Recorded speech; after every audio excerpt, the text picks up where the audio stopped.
The warmest of warmest welcome back to Beyond the Norm, the first episode of 2025, and kicking off a whole new season of Beyond the Norm.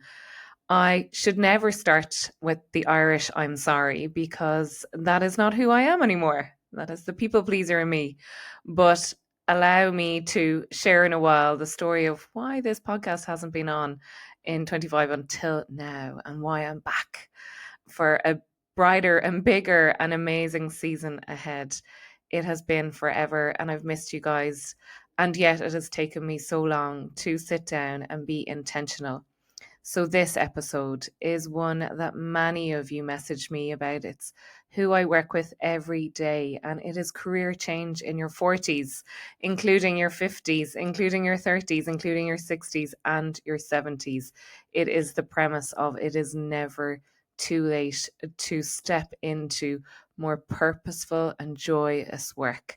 I'm going to share again a little reminder of my story, not too much. I know many of you that have been long-time listeners know so much of my story, but there is many new listeners as well that I will bring up to speed, and also maybe insights into things that I haven't shared before, in particular around what would have happened 2 years ago, just as I left corporate life and started my business Beyond the Norm coaching.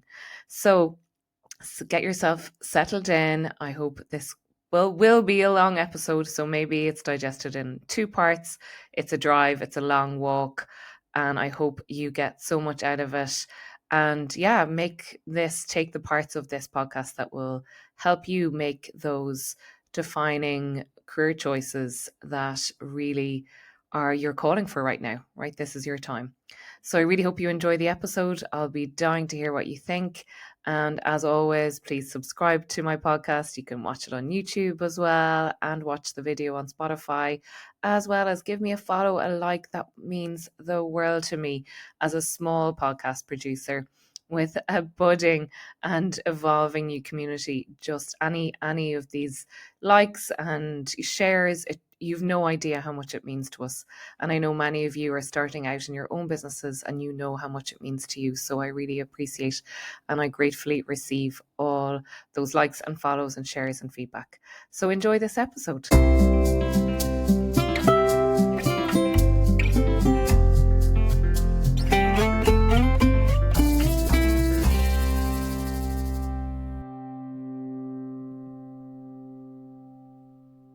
So it's been a while. It's been a while since I've been back, and I'm delighted to be in the hot seat again.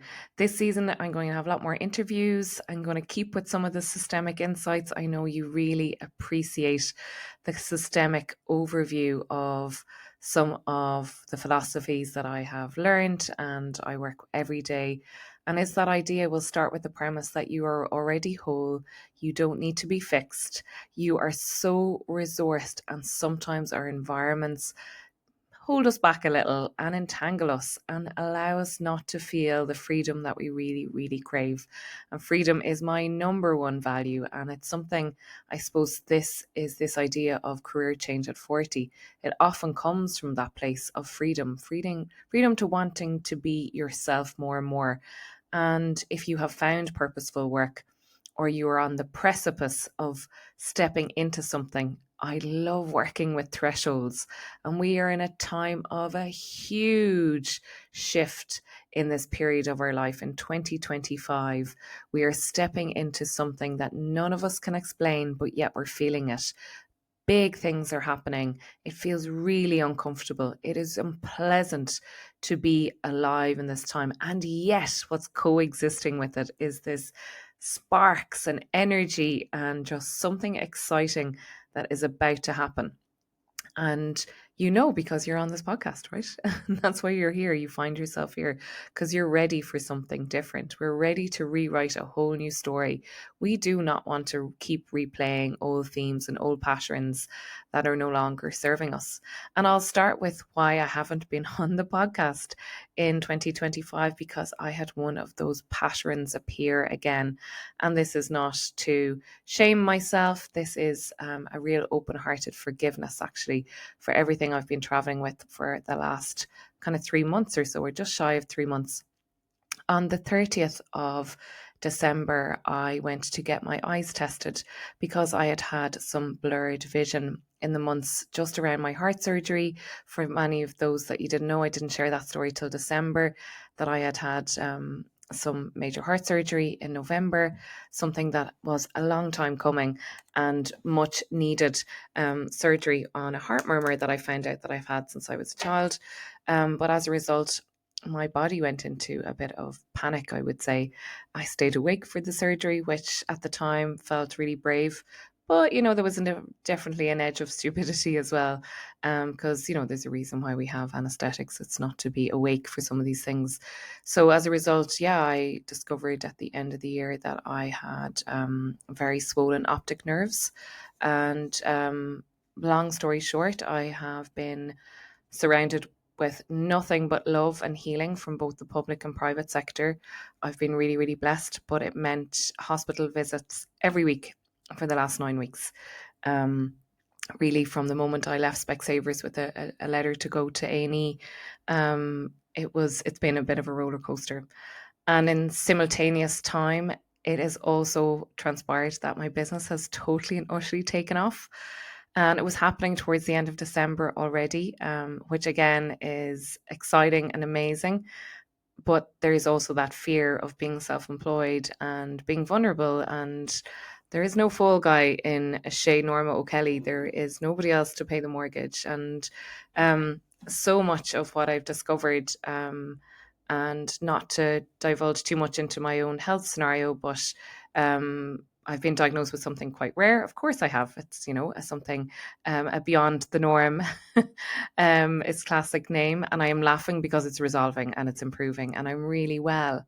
I'm really well again. And I'm really enjoying this newfound time of energy again and vitality, and really taking the impact of having heart surgery and getting another wake up call. And it's not that I needed it or I deserved it or I need any more lessons learned about my health. But certainly it is something that I have never taken for granted, my health, because there's been so many times where I haven't had it.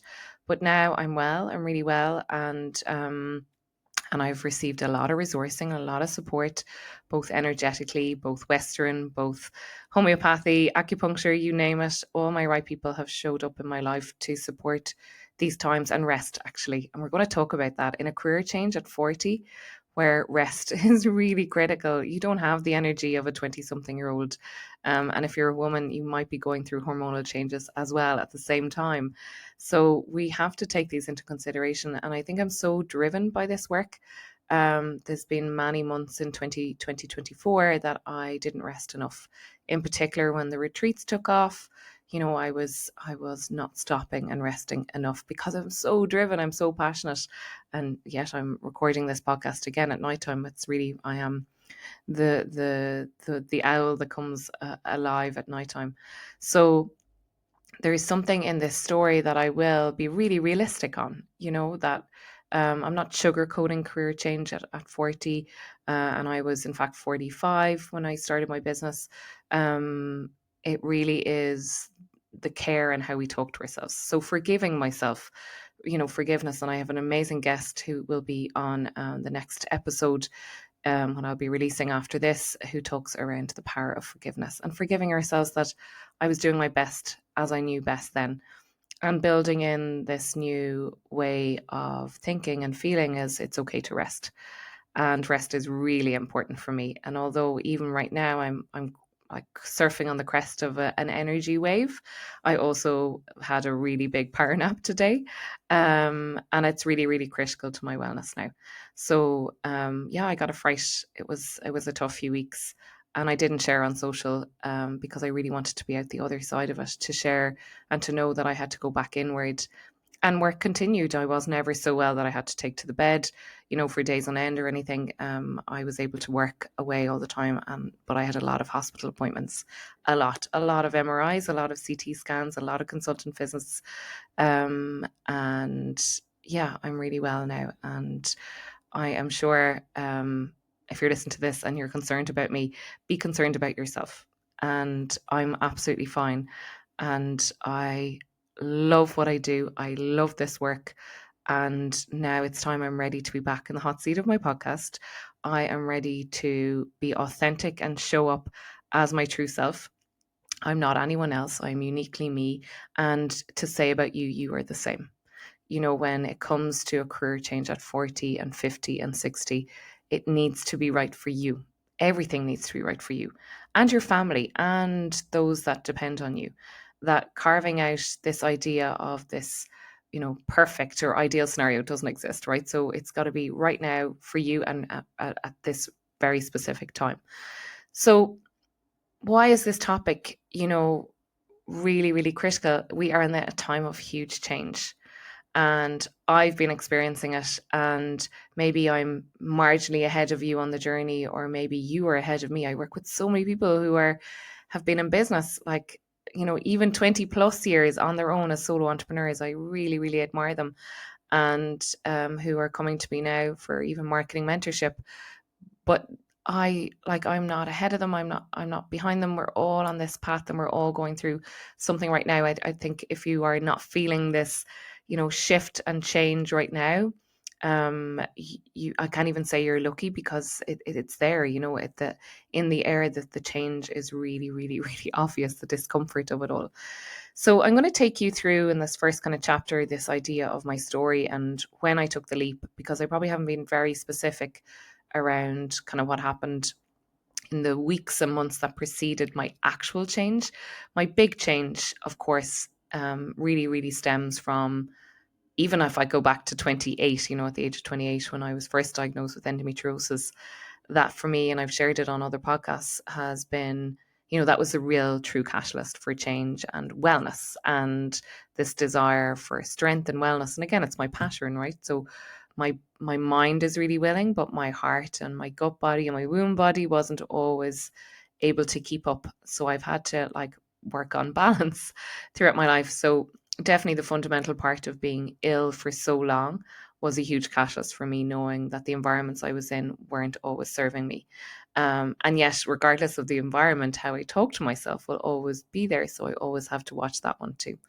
So after, I suppose, in my 30s and, into my late 30s, and when I started to retrain in coaching, I always knew marketing was not a career that I could have done forever. It was a young person's job, and I would have done an awful lot of event management in kind of the latter years of my career.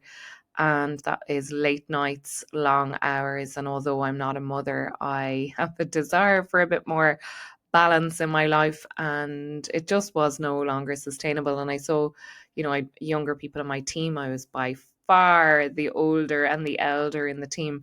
My mother used to say to me once, "Will you just let the hair go grey?" And I was like, "Mommy, the average age of people I work with is like 25 to 30. I was like, "They think I'm young and I'm playing that ball. Like, I'm going to keep playing that ball for a long time." Um, to be young in marketing, to be full of vitality. So I always knew, I was like, I do really not want to be doing this in my 50s and 60s. And also, I knew after being sick, there's bigger work at play for me. There's something bigger. And this idea that we have 10 to 15 jobs in our lifetime now. Our parents' generation might have had one or two, but certainly we have big career changes. So I've been a marketeer. I will always be a marketeer at heart, but the desire for coaching that came in my 30s. And I also had this, blend of I'll do a little bit of this and a little bit of this portfolio career idea. Brilliant podcast, brilliant book, Squiggly Careers. That's one worth really, really tapping into as well, because it's this idea of, we're not any one thing. We can do lots of different things now. It's not like we're not tied to or having to have loyalty to one company only, and they own us. So that was always coming in my, I suppose, my 30s, and then into my 40s, really, where it really, really, really manifested. And by 40, I was already qualified. In fact, my graduation for a coach was around the same time as my 40th. In fact, I celebrated my 40th with many of, that first ever life and business, diploma that I did, was, for my 40th. So that was I was on that cusp of that threshold, the excitement of turning 40 and qualifying as a coach. And although my mother was not well, and I suppose I wouldn't have said she was actively dying, but she really wasn't well at the time, that was also in my mind, when you do a coaching course or any course that many of you've done, it's that introspection of like, what will be my legacy if I'm not having children? And again, that door wasn't fully closed either, even at 40. I was still hopeful. But it was like, what's my legacy going to be like if I don't have children? Because I thought legacy was only linked to having children, right? So it was like rewriting the story. You know, a lot of this is not accepting my fate per se, but actively changing my personal reality. And if you think about that word personal reality, it's personality. You know, what's good and what's, you know, where's the shadow that I'm, you know, I'm also including that as well. I'm not perfect. I'd hate to be perfect. Oh my God, how boring that would that be. I'm human, I'm messy, taking all of this along. So when it came to, you know, my mother's death, then the following year, you know, she would have begged me on her deathbed. You know, she knew how unhappy I was. There was a lot of changes. Even there was a whole reorg happening while my mum was dying. And on her deathbed, yeah, she said, like, Norma, when are you going to leave this job? Like, can you leave it? Um, and I never said yes or no, but I think at the time I really made a promise, you know, and I can hear it in my voice, you know, the emotion that would have happened around that time. I'm just going to drink some water.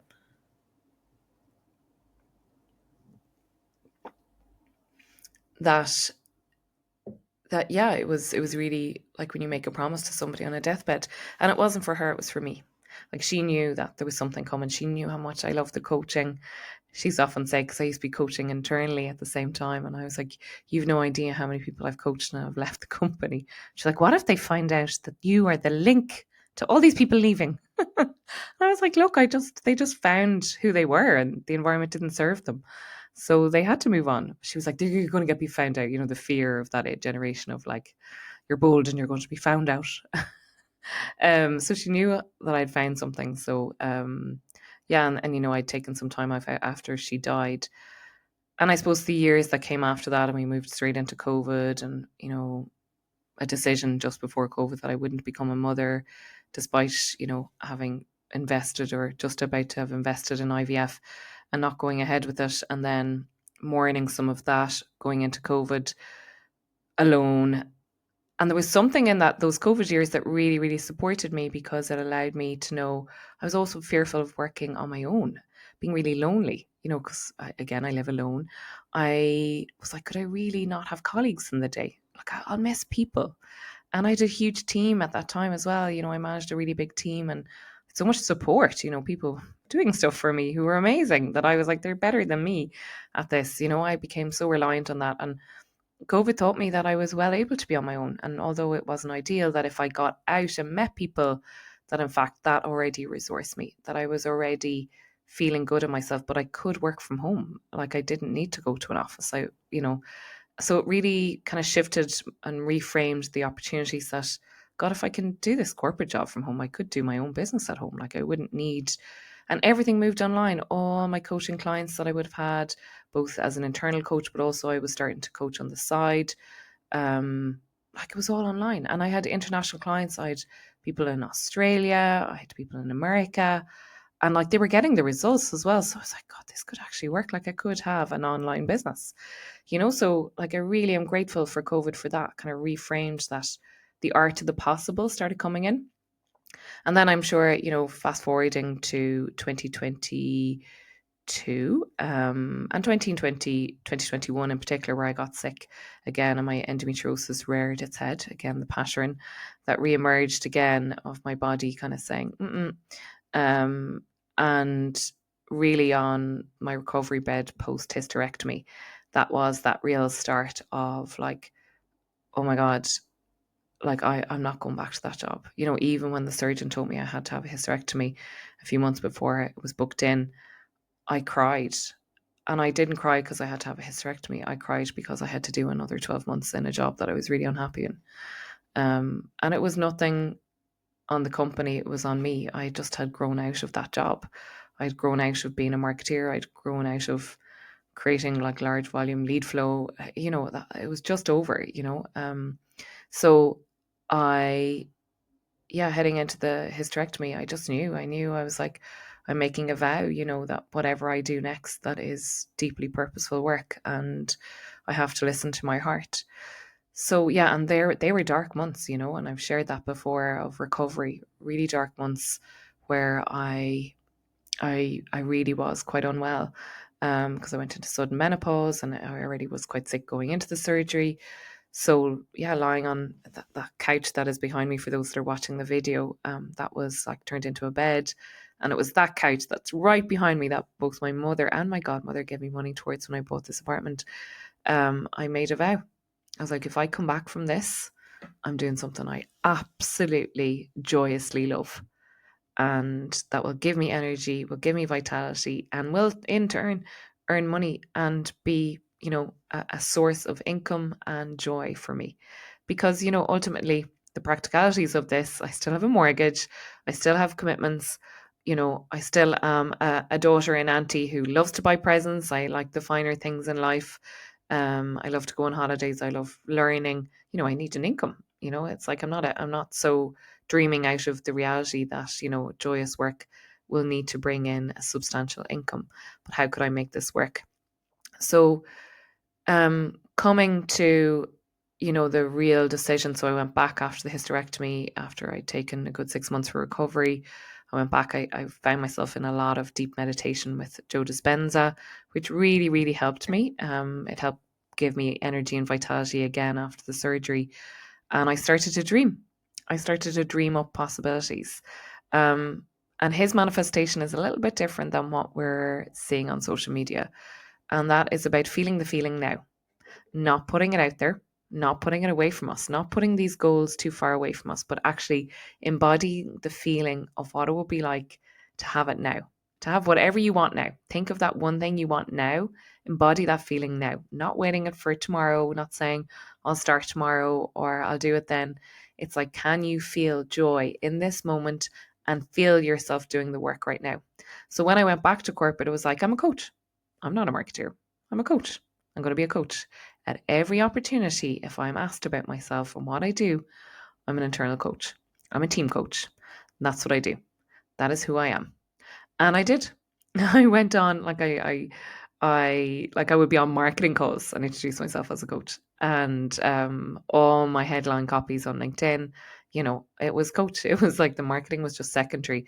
And I showed up as that person. Anybody that asked for a call and time with me, I more or less gave it where I could.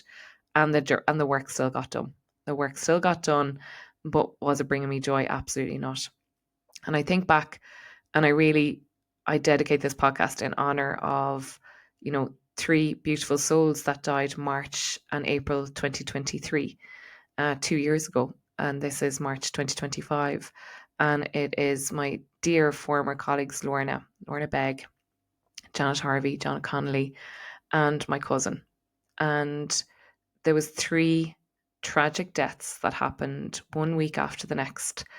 Three unbelievable tragic deaths that were, one was known about. I suppose Janet had been sick. Lorna was absolutely sudden, and my cousin, my young cousin, Sean. It's just that idea, and Connor, that life can end just tomorrow morning, and it's over, and it's done. And I would have spoken to a lot of my healers at the time, and it was like what is going on in the world? Like what? Like all this tragedy? Like how? And you know, you're like, well, like I'm on the center to all these mad stories, but like, energetically, what's going on here? And it was just a reminder how fragile life is, and that I couldn't put on hold any longer my desire to start this business and this life. And basically, that was a catalyst for change, and a lot of things fell out as a result of all of those things happening that culminated me leaving. I was finished in corporate by the 7th of July that same year. So from March to July, it was over, and it was time to go. And it was time to step very bravely, very nervously, um, and say, right, that's it, it's starting. And for many of you that know the story, that then I met somebody a week later, and the whirlwind that was, it was like the minute I stepped into something brave, there was something else waiting for me. And look, at that wasn't to transpire in terms of intimate love, but it was it was just crazy. Like, it was absolutely nuts that you step and do something brave and courageous, and things are there waiting for you. So, but I really, I still had so many fears, and this is the authentic piece. I won't sugarcoat this. Will I fail? Will it be a success? Will, my brother still calls it an experiment. Am I too old? Like, what will people think? And I probably wasn't. I think other people might have that I'm too old fear. I didn't. I think I was more afraid of our money. That's something that comes from my system, from my family system, from the Irish system, from the Catholic system, that am I really worthy of this? And I've even, had discussions with, coaches and systemic coaches, that the money I got from corporate, there was something that I never felt it was mine. Like, everybody was getting it. I never felt I earned it or was worthy of it, even though I worked my ass off. Like, I worked up to director level. I sacrificed so much in my career, to get to that stage in my life. But I never felt the money was mine. And even when I had it, it was often used just like trickle through my fingers, you know. Even though I had it, I spent it, and I didn't always save it. Um, but I suppose one good thing I did do in the run up to leaving was meet a financial advisor. And he really, like, he broke it down for me of like what I would need to do, what I would need to save. And it's 6 months of your salary, so that you would have a salary when you started. And also, he worked out like how many clients I would need in a given week to really make it sustainable, and how I could make it work. And now he saw it in very, very like napkin kind of figures, but it was like, again, I had these people that believed in me. They were like, "Oh my God, you'd be amazing at this. You are amazing at this. Like, go for it." And I think that there's a misconception as well. If you're good at something, that the money will come, and that's the part that I will focus on. This is where you do need the help and support from marketing mentors, from business coaches, because how I was a marketeer in my former life is not how I'm a marketeer now for my business. Very different thing, but yet a lot of the skills are there. So the biggest mind shift really that helped me move forward was, I do credit grief as one of my biggest catalysts for change. And there'll be other things, I'm going to share shortly, like why people feel the call for change, in the morning. But like, freedom was another one. I really, really craved, I couldn't do micromanagement anymore. Finished with, a manager that would have micromanaged me, versus other managers that knew if they just allowed me to go and do what I needed to do, that I did it. But the micromanagement in your 40s and 50s and 60s gets really old. And often case, again, you're not bigger than them, but you might have more experience in the subject matter than them, that they've been hired for whatever reason above you. And it's the corporate structure really wasn't serving me as a woman, as the woman I am. The controversial bowled. In Ireland we'd say we're so, Jesus, she's so bowled. But I have a bold streak in me. It's the second child energy, where I didn't like being told what I had to do, because yeah, there was a bit of like, sure, I know better now. I know better now than that fella. So there was a bit of that, right? And then there's the freedom. And let me tell you, you can be humbled by that bullshit too. Like, I'm not bigger than anybody else. Um, that was knows better or whatever. But again, I was a subject matter expert in my field, just because I had worked my way up through it, and somebody who had stepped in over me didn't. It wasn't. So it was hard to take that. Yeah, micromanagement. I'll call it out. I really had a desire for more meaning. My mother died far too young. She was only 71. She was a fit 71-year-old. Even the tragic deaths, that happened in March. That March, it was just like, no, like it just, like, there has to be more to life than this. Like, what life is so much more beautiful and profound. And I've had enough suffering. I've had enough loss in my life. It's time for something different. Yeah, and this recurrent stress, the environment was getting to me. And I know I've talked to you about my own health struggles still, and I'm not in the environment. So now I'm looking at the patterns. Like, what am I saying to myself? Where am I putting myself? Where are the psychosomatics of like the pressure that I put myself on? It doesn't always have to come from the environment. And that's something you have to work with when you're in a self-employed life. So yeah, like, getting to this next chapter on like why people feel called to change after 40. Like, what is in it? What is there for people when they're feeling stuck. Like, what is happening? So the common reasons, and looking at some of my notes here, the common reasons people seek change in their 40s are, so the desire for more meaning, just as I said. So you can't just clock in and clock out. Like, there has to be more to this. There really, really has. And when we feel kind of robotic or mechanical, or it's the same shit another year, I worked in a place where it was the same events every year. You're like, oh my God, it's just the same shit another year with just a few different people who we have to talk them through how this works. And just the repetitive nature of it, like, it's just soul destroying. Like, you're just like, really? And that really got to me, I know, in the end. Burnout and stress. You've given too much and you've not received. You've not been acknowledged. You've not been thanked. And this is not always about money. This is about, I worked with a client recently who was in recognition programs. Like, that was her whole job, to recognize people. And her senior peers, her senior leadership team had never thanked her in years. They never had said, thank you for what you've done. Of course, she's getting a salary. And, the older generation were like, but you're getting paid. Honestly, the most minimum of thank you for your contribution and what you've done, like, in particular as women, we need to be acknowledged, because a lot of our programming in our lives and the different roles we've played, whether that's daughter, sister, aunt, mother, is that we don't get recognition in those roles. So when we come to work, it's kind of the straw that breaks the camel's back, because we've given so much that it really does sustain us. So if you're in leadership listening to this and you have a team, or you're working with people, like, thank them. Like, it just means so much, because that over giving and not being able to receive in whatever way, including, I've spoken about the Irish, even struggling to receive a compliment. This is what leads to burnout.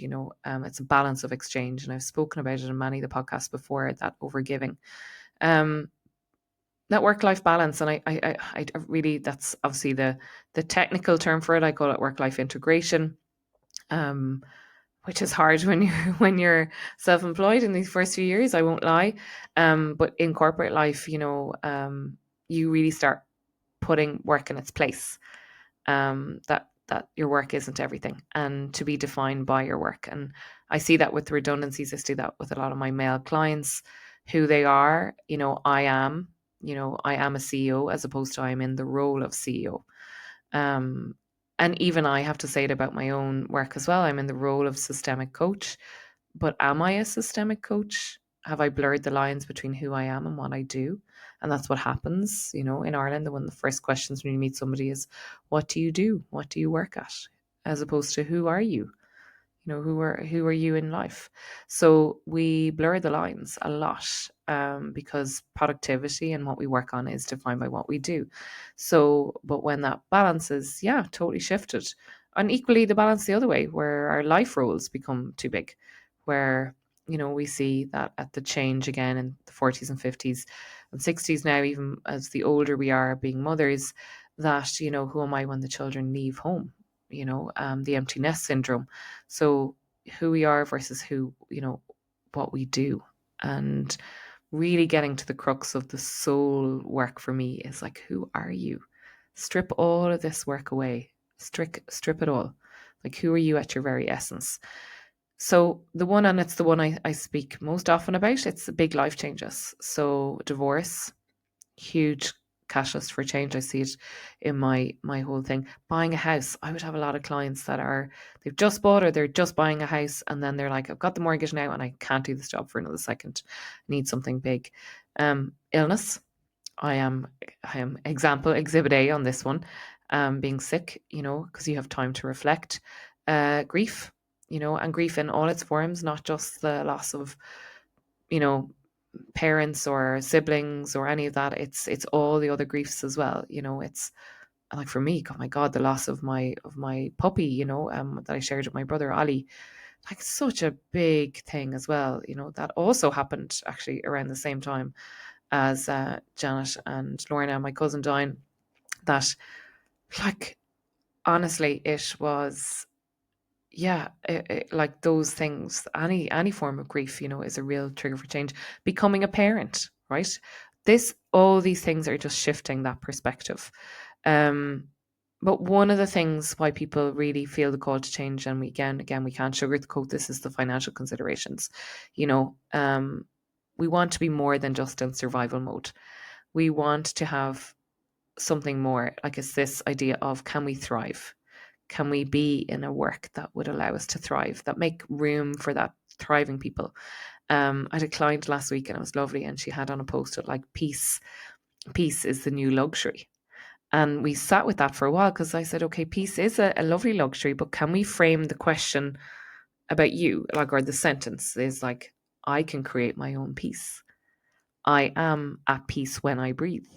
Because although the statement is lovely, peace is the new luxury. How can we bring that closer and embody it? I have 3 alarms set in the day, and they're all to remind me of what feel like to be loved right now. And I say intimate love. I call that out. Um, and feel abundance in my body. How can I create pockets of my day where I want to feel the feelings? It's this idea, again, the word manifesting. I want a new word, willing it in. And that really, really, really, like it, that key thing, set your alarm a few times a day, whatever feeling you're not having now, but you want more of. One of my word of 2025, because it's my first podcast of 2025 that I haven't shared, is ease. I want more ease in my life. It's not that I want it easy, even though that would be great for it all to come easy, is I want to feel more ease within my body. My body wants more ease, very similar to peace. But I have to crave out time where I feel at ease with myself, with my work, with my life, with my body.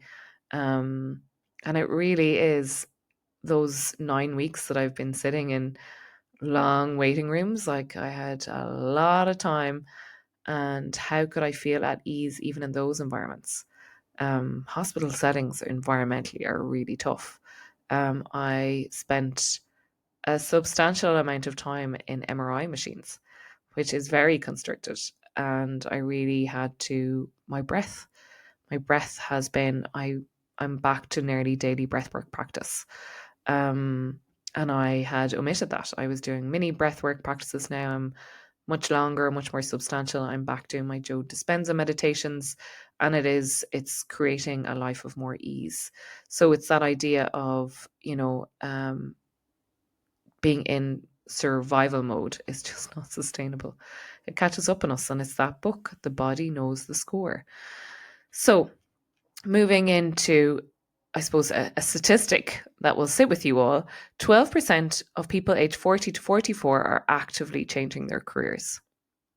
So what's there? You're not alone. You're not alone in wanting more from your life after 40, whether what age you are, whatever age you are, right? You want more, and you're not alone. So there's communities. I'm building them. There are people there that feel the exact same. And I think that leads into this next chapter of, like, what are the biggest barriers, to a career change in your 40? Like, what are the things really stopping you?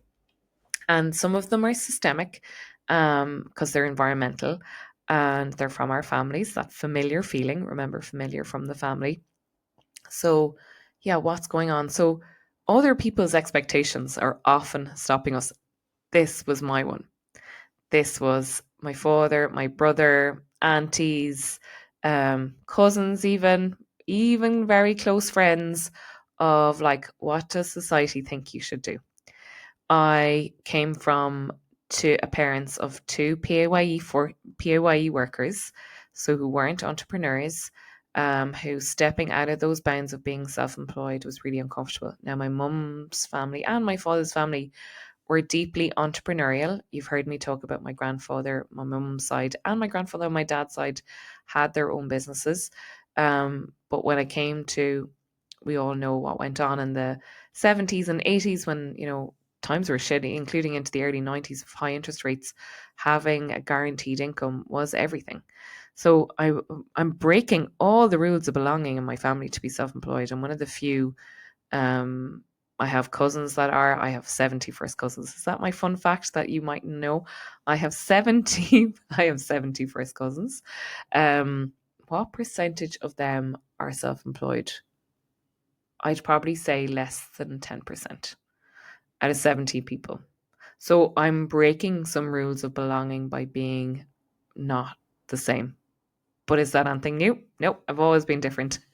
In fact, I met a mentor of mine today just by absolute coincidence. And I was saying, oh, I've been diagnosed with something quite rare. And she goes, are we surprised, Norma? I was like, no, no, we're not surprised. With a brand name like Beyond the Norm. And I definitely have neurodivergence. There's no doubt. I do not want to be categorized in a box with any of them, but I do know I'm quite neurodivergent. But so this idea of like breaking rules of belonging for my family, but also I think even leaving corporate life, my peers in corporate, and there was a wave of redundancies around the same time, and not that I got a redundancy, but there's the um that idea of like, oh, I'm not going to do this, I'm going to create my own business. Most people would need to have that guaranteed income as well. So, right, it's not out of, and not being able to, look to the self-employed lens. So yeah, that barriers to changing your career, the weight of other people's expectations for you. And then let's call it out, your own doubts, your own fear. Remember, fear, false evidence appearing as real. False evidence appearing as real, but they really feels so bloody real in our bodies, like gripped. And I won't lie, I still have fears. I still wake up worried about money. I still wake up with the like, what the fuck am I doing? This is so scary. How can I even do this? And particularly these last few months with health challenges, with no fall guy, with no plan B, and very limited savings at this stage. Um, it's imposter syndrome. Like, oh my God, I'm starting over. And this one comes up again and again and again with my clients of like, I'm going to have to do another course. I'm not qualified enough. I'm not good enough. I'm going to have to do more. I'm going to have to, invest massively in courses. Did I invest a huge portion of money in my career transformation in the last few years? Yes. What percentage of it did I really need versus, you know, I'd say less than 25% did I need to do? Am I really glad I invested in systemic coaching? Yes, that's that one course. I'm so glad because I have a new lens and a new stance on coaching that many of my peers don't have, and I fecking love it. And it was that was my whole calling in it. Was there other courses I did in the last few years that I shouldn't have done? Absolutely. I didn't need to do them. What was I proving? Like, I really didn't. Um, and I enough experience to start as a coach, even when I qualified the first time round in my first coach course? Yes. And was I coaching? Yes, I was. I wasn't waiting for perfection. There's a difference between learning and upskilling. And I love learning, right? You've heard me talk about the joy as learning as a huge resource for me. But really, when it comes to you learning, look at like what are you qualified in already? Like, I'm sure there is some certificate there, whether it's breath work, being the coach, being, a Reiki master, whatever it is that you've already done. Like, you can start there. Yes, you can continue to upskill. Yes, you can get supervision, but you don't need any more to start. Like, you can start as you are. Like, this is so critical. Like, I can't say this one enough. Even those that are choosing not to even create their own businesses, but a career change of some kind to a different industry or something, and like, look at your transferable skills. This is the squiggly career idea. Like, look at the transferable skills that you have. Like most jobs have like project management. Most jobs have like people management of some kind.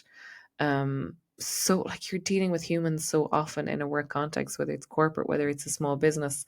It really, like, those skills are massively beneficial in whatever you want to do. You're not going to change, that much to that point. So yeah, checking, like, and that's why you really can do with a coach to help you see all of you. Like, let's look at the skills. I put an offer on Instagram last week, like, to like DM me where you think that you're not enough, and I'm going to tell you. And I'll honestly tell you where you might need to do a course, and that maybe you are just chancing your arm. Oh, I do breath work because I've had my own practice. Maybe you do need one mini weekend course to help support you. Coaching needs a little bit more time. I work with psychotherapists that you need 4 years. There are certain disciplines you absolutely have to train in. But for many others, there is no reason why you can't start tomorrow. Look at like bad example, but like look at somebody like Elon Musk. Oh my God. They like put a wait list and charged $100 each for something they hadn't even ever created. They hadn't even created it, like chancing their arm. And they raised enough capital to build a factory to build the model. Like that's the energy. I'm not talking about Elon Musk's energy, but this energy of just starting now, creating the wait list, creating, like, what are you waiting for? Like, I create wait lists all the time of things I mightn't even do, but I start. Like, I start. It's just like, who's interested? Great. I have 4 or 5 people. I have 10 people. I have 15 people. It's how I like started the masterclass in marketing recently. It's like, okay, who's on for this? Great. Okay. There's a huge appetite. Shit. Okay. Shit. I have to do this now, because people wanted it. So, like, these is like you have to test and test and test. It's like plan, fail better, fail better. Like, it's not going to work out always. You have to start. And I think that was a part of it. I think I had a conversation with my brother, particularly around the time maybe Lorna and Janet died. And actually, there was another fabulous woman, Katrina, that I ran with years ago that died suddenly as well. And I was like, I was having this conversation with my brother, like quite philosophical at the time. He was like, what would you do differently when you hear, of sudden death? And I was like, I'd start my business. And he was like, well, then what's stopping you? I was like, yeah, it was all my own fears. Wouldn't have enough money. I'd be broke, blah, blah, blah, blah, blah. It was all there. Breaking old patterns, right? This is a huge one. This is the systemic one. This is the juicy one that I love to work with. Beliefs that you inherited that aren't yours. That you have to work a 9 to 5, or that's the working hours, or I work Monday to Friday and then I have the weekends off, or I must pay my, obviously everyone says my fault. There's only 2 things you have to do in life, like pay your taxes and die. You still pay taxes when you're working for yourself. Boy, do you what. Revenue are my best friends, especially now charging people VAT. You have these things, but what are the patterns that, and I heard a coach say this recently, like, are you drinking the same tea as your parents? Are you eating the same meals that you would have ate at home? Like, what, like, if you're doing that, what other patterns have you taken from home that are no longer serving you around work? That I must stay in a job that I'm unhappy in because that's what my dad did, or that's what my mom did, just because I had to have bills to pay. Like, there's some of those patterns that, again, working with a systemic coach, checking them, like, what are the ones that are working for you? What are the ones that aren't? Some of them might be absolutely serving you. And then that idea of, reframing the fears that if I don't try this, how will I ever know? And nothing is forever. Nothing. It is an experiment. My brother is not wrong, except my experiment is my absolutely chosen career and livelihood now. So, but if you never try, like, if you never tried, how would you know? How would you not know? It's worth trying. And that reframe was just so big for me. Like, I got to try this. I will not live on my deathbed and know that I didn't try that one thing that I've always wanted to do, that I didn't give it a bash, that I really didn't give it my all. It was okay to rest in it. But, that idea of, well, if this is it, if this was the end of my life, and I look back and I use that reframe a lot, like, when I'm 70 or 80, will it have mattered that I did this? And I know my 17, 80-year-old self, please God I get there, is going to be like, woohoo, go girl, you did it. And even if it didn't work out, it doesn't matter, you tried, I like just not to have regrets. Just before I started this podcast tonight, I heard of an absolutely amazing man that I've met on several occasions with the biggest heart, who didn't even get to 60, just dropped dead. And I have a candle lighting here for him, for those that are on video, the beautiful Tim Meaney. And, like, what is life about if we don't try, and really, it's worth the experiment. Nothing is forever. And it's not about going back, but there'll be something else the other side. I don't know if I'm going to have this business forever. I could be back working in a job in a year, 2 years' time. I don't know. Life is going to keep changing and evolving. And I would never say never, because anytime I've ever said ever or never, it's, whatever you focus on grows. So I don't know what's going to happen next. I don't know if this model of work is going to be sustainable forever. But I have tried, and I won't have regretted any of it, because I've learned more about myself, about business, about marketing, like I've learned so much, and I'm not even at I'm nearly at 2 years. I'll be 2 years in July. So like these are fundamental things that if I'd never tried, I would never have known. So who knows, right? So we're getting into the heart of the podcast now, and we're already 15 minutes in, but these are the steps that are going to really, really help you. And I've already introduced some of them already, so they're not going to be new. So the 7 steps to navigating a career change at 40. The 7 steps to navigating a career change at 40. This is it. Going through those 7 steps. And I'm going to give you some real life examples in the middle of it. Embody the feeling now. It's what I said. Set those alarms a few times a day to take a breath and imagine what it would feel like doing that career change or that dream job that you've always dealt and felt it was for you. I had a woman the other day and I got her to step into what she thought was this dream job. And I also had kind of a wild card. I often ask people to step into this wild card energy and not name it until they've stepped into it. And when it came to the dream job that she stepped into in the constellation, we did the living map that I call that we do in systemic coaching. She got this fizzy feeling in her body already. It was fizzing. It was like fizzy pop, of just excitement. And I was like, okay, that is the feeling. You got to feel some of that every day because it's physics. Like you will this into your life. When you know the feeling, the body is like, oh, I felt this before. I want to have more of it. So it's like me feeling the feeling of embodying, like what would it feel like to be truly loved, like truly, truly intimate love. That is the one that my alarm is set for 3 times a day, that I just want to feel, because I've never really, really, really felt that in a way that felt really equal and really, yeah, just as it should be. So embody the feeling, act as if you already are in this new life. Like, how would you walk if you were doing your dream career? Walk like you have it already. This is something I would do a lot in kind of some of the deeper meditations that would be manifesting. Like, really walk as if you're walking in your new life. Go out for a walk now as you listen to the rest of this podcast. Put on the walking shoes. How would you walk if you had it already? How would you walk? How would you hold yourself? What would be different? Embody this feeling. How would you walk into a room that you're about to present and tell your story, excited to share with a whole new audience? How would you be? Be in that now, right now. Don't wait for it. Just embody it now and do that daily. Set your alarms a few times a day. Embody that feeling now. And honoring the version of yourself now, right now.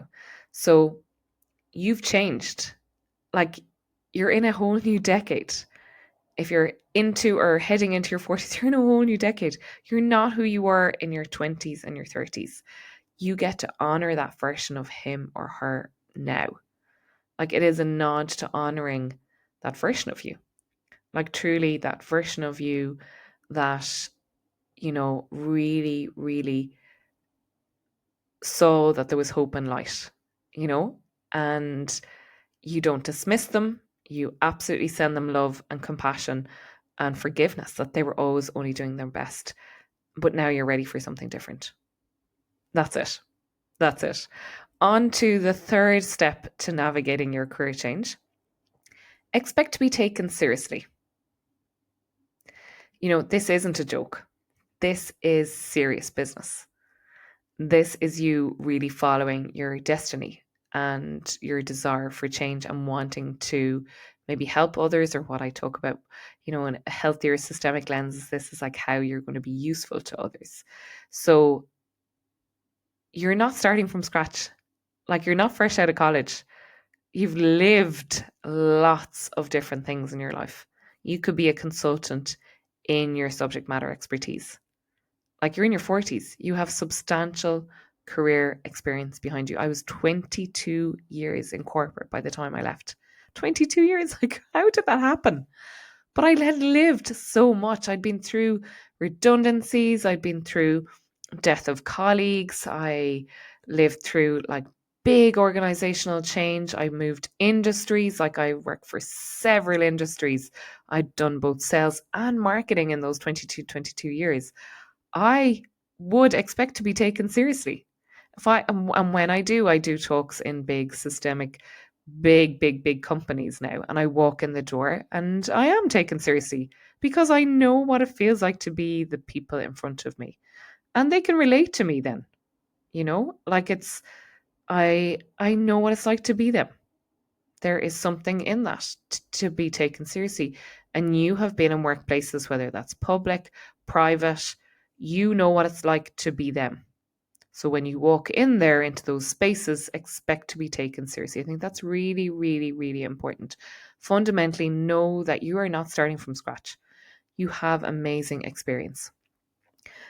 Listen to your own voice, right? This is the next one. This is number 4.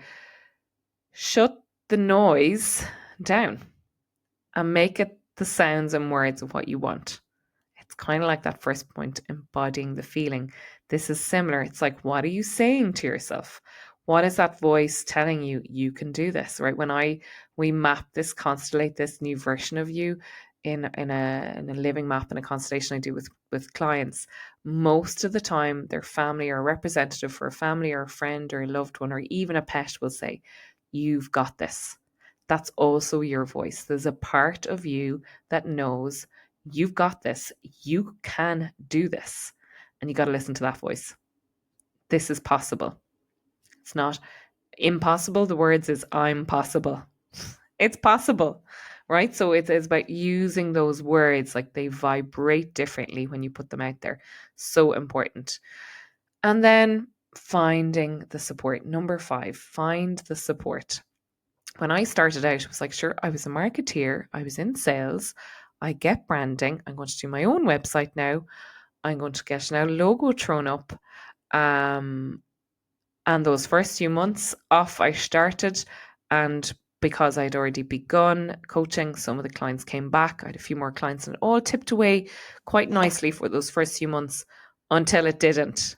And it was like, oh shit, I can't do this on my own. I can't do this on my own. And I brought in a business coach. I brought in a web guy, and I got proper business coaching, proper supports of people who had gone before me, people who could see all of me and all of my vast experience and my potential, and not only my potential, but what I was currently working on and who my clients were. And we focused in on that. And that is the work that I am now passing on, you know, in the way that I've done it. And this is the idea of mentor coach. I'd really more like for you to listen, like what's going to work for you. But there is the art of telling you how to do it. And I have broken all the rules and did all the wrong things and continue to do them. And I'm still learning. Um, but I couldn't do it on my own. And the day that I, found the guy to Yanis who helped me with my website, name drop, I was just like, oh my God, I don't have to do this piece of shit WordPress anymore.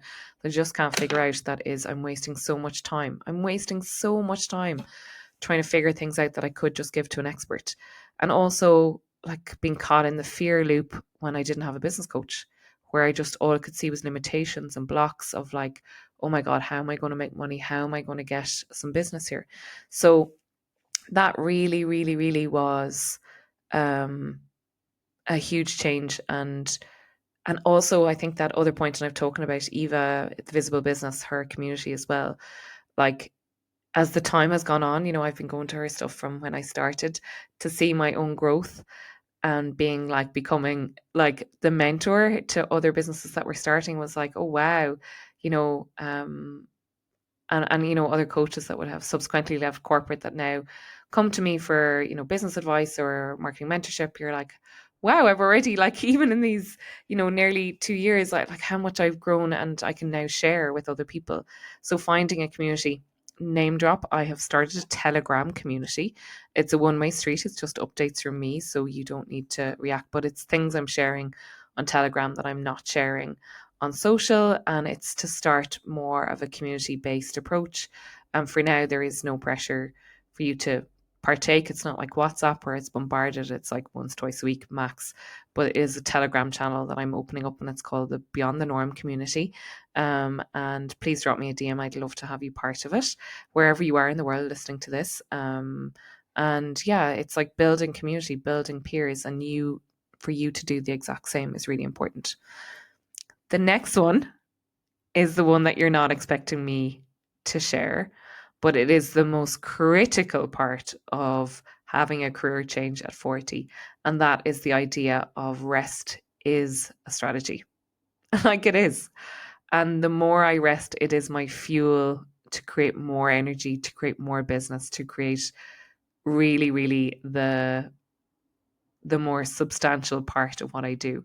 So napping is key. Days off, like so much. I wonder why, I found myself with blurred vision at the end of the year after heart surgery, that I'd put such an enormous strain and pressure on myself that I was working 7 days a week. I might have been taking a half day on a Sunday, but there was work in every day. There was no clean weekend where I did not work from a Friday and look at my laptop again till Monday. Like I was so on, always on. Like I worked even the eve before Christmas Eve, where I gave a talk in Limerick. I just was unable to switch off. Like I wasn't switching off. And that really, really backfired on my health. So 2025 and having ease in my life and having rest is a critical part. I block book my diary for walks. I try and meet, if somebody wants to meet me for a cuppa, I try and meet it as a walk. So I get out and get some fresh air. I'm walking way more. I'm not doing the gym anymore because of the recent weeks. I'm not unable to lift weights on my head and the pressure that's been on my spine and things, but I'm back walking because my energy is back up. I'm dancing, as many of you seen on social media. And on top of all that, because rest is not just always lying down, I'm meeting people who energize me. I'm also meeting people who have a calming influence on me. Um, and I carve out naps and trying to get to bed earlier. And I'm back reading when I get to bed. So I'm not bringing the phone into the bed with me to read more work stuff on my phone. So all of those things, have really, really helped me.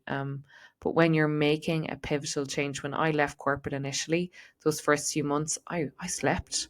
And I know some people have been made redundant recently. And I'm like, look, don't be surprised if you need to rest a lot when you leave a system like you did. So like if you plan to leave your corporate job in the next year or two, like take some time, carve some time out in those transition months where you have enough savings to take a holiday. Like I went to India. That was something I'm really glad I did. And those first few months I rested more than I did in 2024. And it did catch up on me. So this year is more time off. This weekend I absolutely, like, I didn't look at my laptop all weekend. Like I didn't do any work. And it was so lovely. And now I'm so buzzed again on Monday. And I took off this morning. Actually, I rested a bit more and I met a friend for a walk, and I'm working later tonight. So, because I can create my own schedule, right? Like I've no bosses. I don't have an early call in the morning either, so I carve out all these little pockets. I only need to take two true coaching sessions in a day. I might have other mini calls, but I don't do more than that in a day because I can't. I just can't. It's just not sustainable for my body. When I work retreats, I now take the Monday, if not even half day, on the Tuesday to recover because I work all weekend. So it's all these things. Like burnout is not a badge of honor. Like it really isn't. It is really serious. One good night's sleep is not going to solve burnout. Like burnout is something that is really serious, and it is not something to be proud of working all the time, which many years I would have done. And just rewriting that script in 2025 for me this year is incredibly important. The last one is the one that I've talked so much on in my masterclasses on marketing, and it is take imperfect action. Just start now. Stop waiting for this perfect post, this perfect live, this perfect social proof. Like, honestly, just start. People are willing you on. 99.9% of people are willing you to succeed. The 0.1% that aren't, bullshit, push them aside. They're not your ideal clients. It doesn't matter. And even if they're family members, you're not pushing them aside. You're like, okay, but like not relevant. People want you to be successful. People are like shining. I work with people who stand in their authentic selves. And the more you are true to that, you don't always need to be polished on camera. In fact, all the algorithms are now seeking out the more normal, the more natural, the less bullshit. TikTok has really helped change the algorithms around that as well, on Instagram, as well as on LinkedIn. You know, this idea of like perfect or people are watching me, like it's so much of them are fears. It's hard to show up, but what are you waiting for? Like, you are doing a disservice to people who want to work with you if you're not, because they're looking for somebody exactly like you, who's done exactly what they need to see. The social proof that a prospect client said to me today, I admire you because you're still going and you haven't gone back. That's what she said. And I'm like, no, I haven't gone back. And how important it is that I keep showing up. And in me showing up, she can see what's possible, right? So that is so important. But progress is the perfection. It's just starting. If I look back on some of the things I posted when I started first, like these lovely little Instagrams that were like, you know, those like lovely, like aesthetically beautiful reels. But they never brought business, you know, whereas now I'm like, my content mightn't be as sexy, but it's helping my business and I'm moving away. I have no desire to be an influencer. My business exists online. I sell on social. Um, and me showing up, even I show up daily on LinkedIn.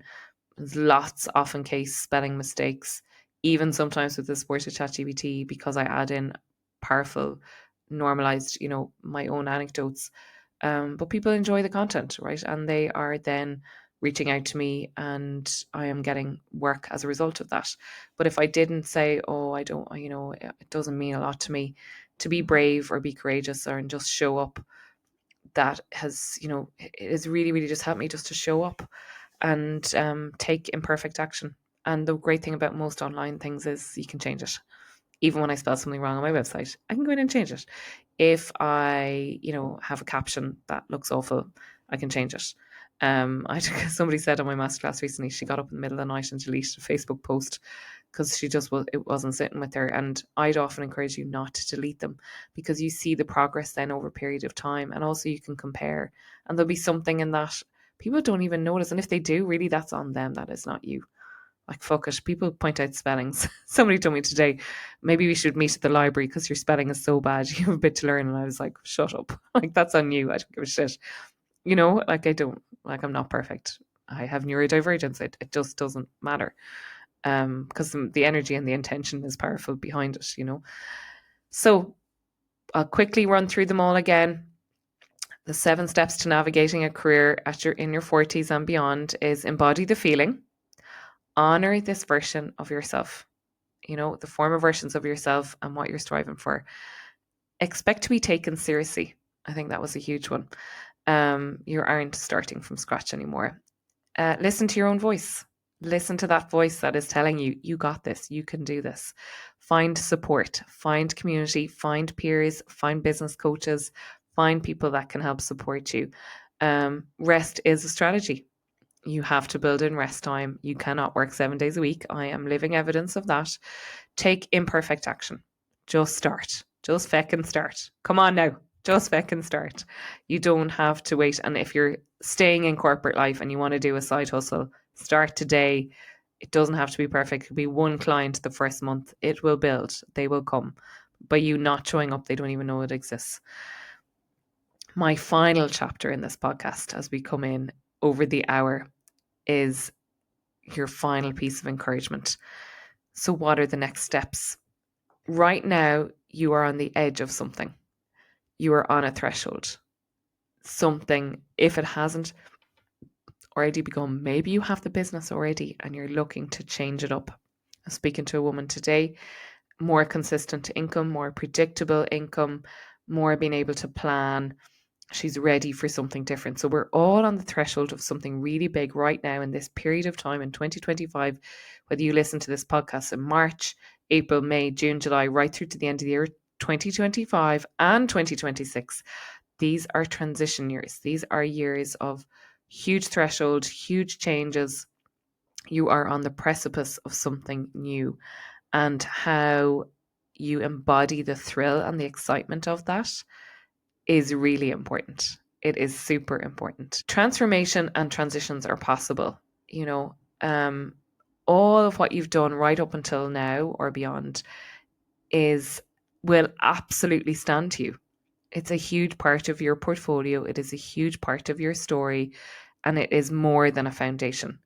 Like if you were in, whether you're in your late 30s, early 40s, and 50s, listen to this, you're on the fourth floor. You have a better view. You have all those floors beneath you that will stand to you, that you are standing on, right? So you are not starting from scratch. You have substantial experience and you have seen it through your 20s. If you have changed careers or done something different before, you can do it again. Age is irrelevant.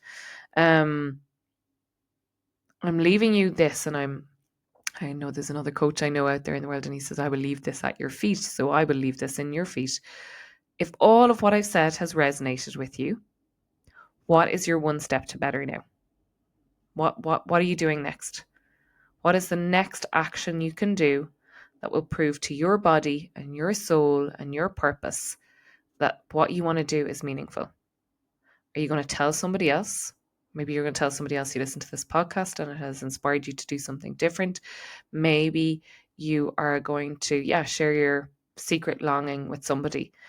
I shared it with not my last manager, but the manager before. I shared it with her. I shared it with two of my manager mentors that I worked with. They always knew I wanted to be a coach. You know, the outer system would have seen it because I showed up as that in work. And I stood and told them, I was like, I want more than marketing. This is the joy. This is the work. This is what I want to be doing. And they were like, we get it. We see you in it. You're amazing. Like you shine brighter when you're in this work. So, you know, you have our support, but we need you to do the work now. I'm like, I'm doing the work now. And I never let them down because I saw that they believed in me. But I knew I was there to do a job, and I was in the role of marketing director and the job still needed to be done. So you're not neglecting where you are right now, but you're allowed to talk about it to the right people where you feel safe. You mightn't always be in a work context, but certainly get some allies on your side to really, really, really help support you. And then share those stories, you have worked with people that have really made the transformation, and now they're ready to support you to make the same, especially if you're a coach listening to this. So many, like I have so many client wins of my own that I would love to share, but one of them is one I'm really, really enjoying, and she shared a Google review with me, and she booked 3 sessions with me the end of last year, and she continues to work with me now. And she is the most phenomenal person. And I really hope she listens to this interview, and I hope she hears herself. She was caught in a situation where she had taken a sabbatical or parental leave, and she had written her resignation letter, but she never sent it. And she was caught in this limbo situation. She was never going back, but yet she wasn't moving forward. And I have this program called Attend to Your Ending. And we had these big energetic shifts. She had really, really huge shifts around that time over those the end of last year. And she has gone on to register to do 2 courses that she knew. And this is something that we worked with she's ready for some new training. It won't take from the work that she did before, which was in the public sector. That was really purposeful work, but in a sick system, a system that was quite unwell. And she's taking all that experience with her now, and she has gone back studying, and she's also doing some healing courses and with energy. And she is dreaming up what this next reality is. She inspires me something like I've said that to her, and I don't think she believes me. So if you're listening to this, you know who you are. You are incredible, and there's amazing things that have already begun and will continue to come when you've let go so much of other people's shit that wasn't yours, and you are stepping into this new reality that I am just so proud of you. And I think you're capable of whatever you want now. When that belief, you keep resourcing yourself for that self-belief. And like she's definitely one of my favorite client stories at the moment, but I have so many others. That are, and particularly now when I see them in the marketing masterclass, who have come through, this voyage of being with me on, they've done one-to-ones with me, they've come on my retreats, and now they're building their side hustle with a view to creating that as a long term. And it is just like, I am like violently excited for them. You've no idea. Like, there's so many times that I want some of this more for them than they do, maybe, or myself.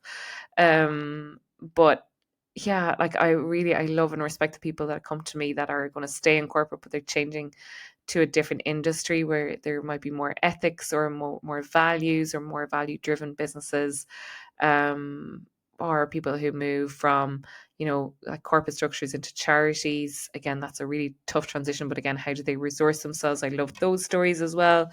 Because it isn't always, the possibility of creating your own business. I work with tons of people. Half my clients are still very much in corporate. I've a few that have made some really, really difficult, and are still in some difficult things, but they know they're dreaming up what is on the other side, and they're living it now. They're not waiting. They're not being resentful of where they are. They know that is part of their divine order and plan. Like, those are the ones, like, you've no idea. Like, you can hear it in me. I'm just so excited for them because they are on the precipice of even more magic. And I'm not saying it's always magical. Like, feck me, I've suffered even in 2025 this year for my passion. And do I still worry about money? Absolutely. And do I still receive lots of support from business coaches and peers? I absolutely do. So I've not reached the pinnacle. I never will. An amazing client said to me last week, Norma, like, I just want to get there. And I'm like, let's look at where the there's you've already gotten to. Like, when you came to me first, let's reflect on your growth already. You didn't even think after the first session, that first benchmark. So we're all just getting to the next there. And there is no hierarchy of like perfection or where it's all. So, you know, what I one thing I said, I'm really proud I'm not in debt. Like, I've got this far and I'm not in debt. So I've clearly made enough money to live on for the last 2 years. And that will maintain, and there'll be more. And in fact, the more successful I am, the bigger my costs have come in too. And I'm really excited to share over the next 2 weeks. I'm being given an award. So like, oh my God, like the the pride I have in myself, but also my clients right now, is in this date and time, is just amazing. And I just love what I do. I love what I do. So yeah, for you, my truest appeal is, do not be alone in this. Book in a confidence and clarity session with me. They're a one-off, 90-minute session that is deeply systemic, that will help untangle you from some of the things that are keeping you stuck to make these changes. Step into that. And you also have 2 weeks support after. It's just not one-off. There's pre-work, there's post-work, there's post-support in it. And it is such a rich, rich, rich work. And it has been a catalyst for change for so many people over these last, years. I've been working with clients. I've had clients that have come back to me, that when I was an internal coach, or worked with me when I was in the side hustle business, come back to me, and they're constantly growing and evolving. And I love it. DM me and I'll share. There will be a link to the Telegram support in the show notes, but those links expire on Telegram. So drop me a DM or an email, either on Instagram or on email or through my website, to join the Telegram, and let me know, because I'd love to have you there. And then I'd love to know, like, what is your biggest fear right now? You've listened to this podcast. What's that one thing that's still holding you back from making this change now in your 40s, 50s, 60s? What's the thing? What's the thing? Let's just name it. DM me. Let's talk about it. You don't even have to book in a session. Just tell me. I'd love to hear. I'd love to hear the feedback on this different style of podcast. And I can't wait to share more guests with you in 2025. There's so much more exciting things happening for the Beyond the Norm community this year. There is my next retreat is coming up on the 27th of April. It's one day in Kildare in Ireland. I am so excited. It's going to be, we're working on thresholds again. It's on the threshold of summer. Will continue to be running a marketing masterclass now once a month. My next one is on March 21st, but I also are sharing the recordings. You can still purchase the recordings after they happen. So again, just drop me a note if there's anything that you can't find. It has been a pleasure. I can't thank you enough for listening to me on this longer episode. And yeah, follow, subscribe, have a check out on YouTube as well, where the video of this goes live. And I'd love to hear what you thought. So thank you so much.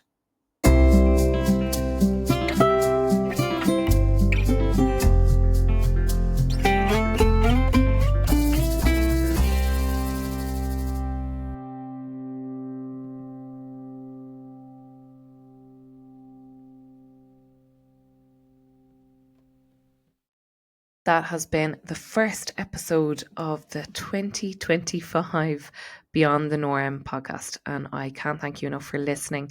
Please like and share with your friends, anyone that is tired of the same old, and they're on this precipice of change and these thresholds. Please share it with them. Please tell me in your comments what you think. And I'd love to hear from you.